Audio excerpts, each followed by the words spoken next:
Assalamualaikum warahmatullahi wabarakatuh. Alhamdulillahirrabbilalamin. Wassalatu wassalamu ala asyrafil anbiya'i wal mursalin Sayyidina wa nabiyina Muhammadin wa ala alihi wa sahbihi wa barik wa sallam amma ba'd. Hadirin jemaah dimana saja yang berada, marilah kita sama-sama untuk mudzakarah, untuk mengingat-ingat ilmu yang telah kita pelajari zaman dulu. Dan mudahan yang menonton ini panjang umur, sehat badan, dimudahkan segala urusan, dikabulkan segala hajat, mati husnul khotimah, masuk surga begini semua. Jangan lupa subscribe, komen, dan like. Hikayah yang ke-31, birrul walidaini, berbakti kepada ibu.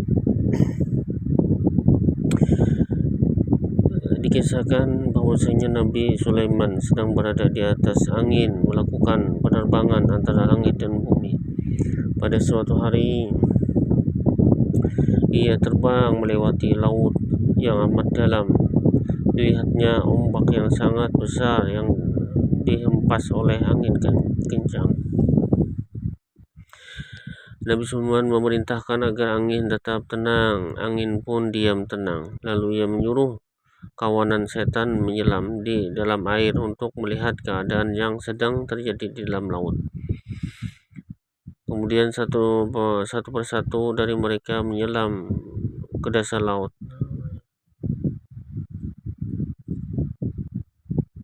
Kawanan setan tadi disuruh Nabi Sulaiman ke dalam laut menyelam. Di dalam laut mereka menemukan kubah dari permata zamrud dan berwarna putih, tidak ada akses pintu masuknya. Kawanan setan memberitahukan Nabi Sulaiman kubah yang ditemukan di dasar laut, lalu ia menyuruh mengeluarkannya di atas permukaan laut. Kemudian mereka mengeluarkan kubah itu, diletakkannya di hadapannya Nabi Sulaiman. Ia sangat takjub dengan kubah yang ditemukan, dan tas ia berdoa kepada Allah Ta'ala, lalu kubahnya terbelah dan pintunya terbuka. Ternyata di dalam kubah terdapat seorang laki-laki dalam keadaan sujud kepada Allah Subhanahu wa Ta'ala. Lalu bertanya Nabi Sulaiman, apakah kamu dari bangsa malaikat ataukah dari bangsa jin? Ia menjawab, bukan, melainkan aku dari bangsa manusia. Lantas Nabi Sulaiman menimpali kembali, sebab apa engkau bisa mendapatkan kemuliaan seperti ini? Dia menjawab, sebab berbakti kepada ibu aku bisa seperti ini, kata pemuda tadi yang di dalam batu. Waktu ibuku sudah tua renta, aku sendiri yang menggendongnya. Di antara dua doa yang dia panjatkan untukku ialah, ya Allah, semoga engkau memberikan rezeki kepadanya berupa keberuntungan. Jadikan tempat tinggalnya setelah meninggalku nanti tidak berada di bumi dan tidak di langit. Setelah beliau wafat, aku berputar-putar mondar-mandir di pesisir pantai. Lalu aku melihat ada kubah terbuat dari permata zamrud putih.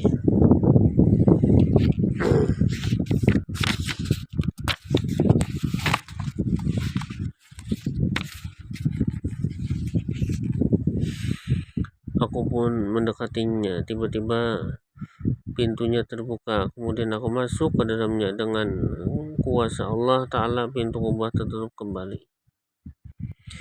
Semenjak itulah aku tidak tahu apakah masih di bumi ataukah di atas angkasa, bahkan di langit. Di dalam kubah Allah Ta'ala memberiku rezeki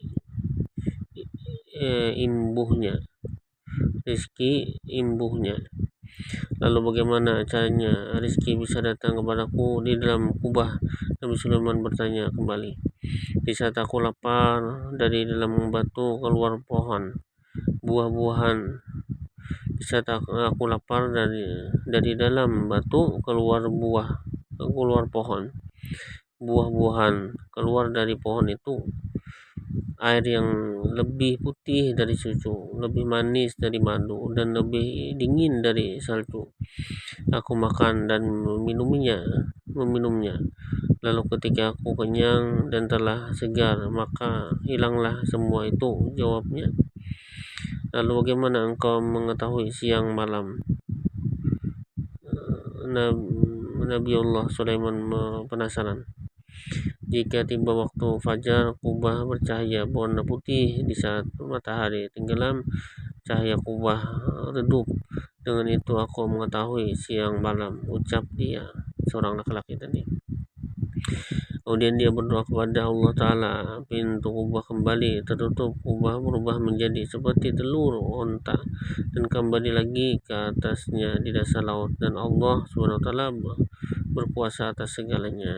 Nah, itulah keramat orang yang memuliakan kedua orang tua.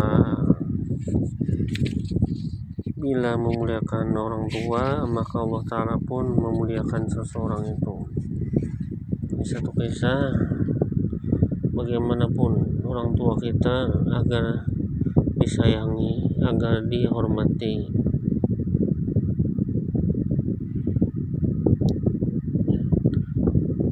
Karena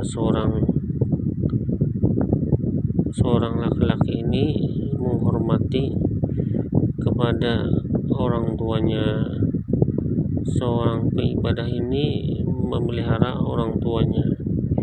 Sebab itulah dia memiliki keramat, hidup-hidup sudah berkeramat, apalagi meninggalnya. Nah, mudah-mudahan kita selalu istiqomah oleh Allah Subhanahu Wa Ta'ala untuk menghormati, bakti kepada dua orang tua. Amin amin ya rabbal alamin. Mungkin sampai sini saja yang bisa saya sampaikan. Kalau ada kesalahan, subhanallah wa bihamdika, asyhadu an la ilaha illa anta, astaghfiruka wa atubu ilaik. Wassalamualaikum warahmatullahi wabarakatuh.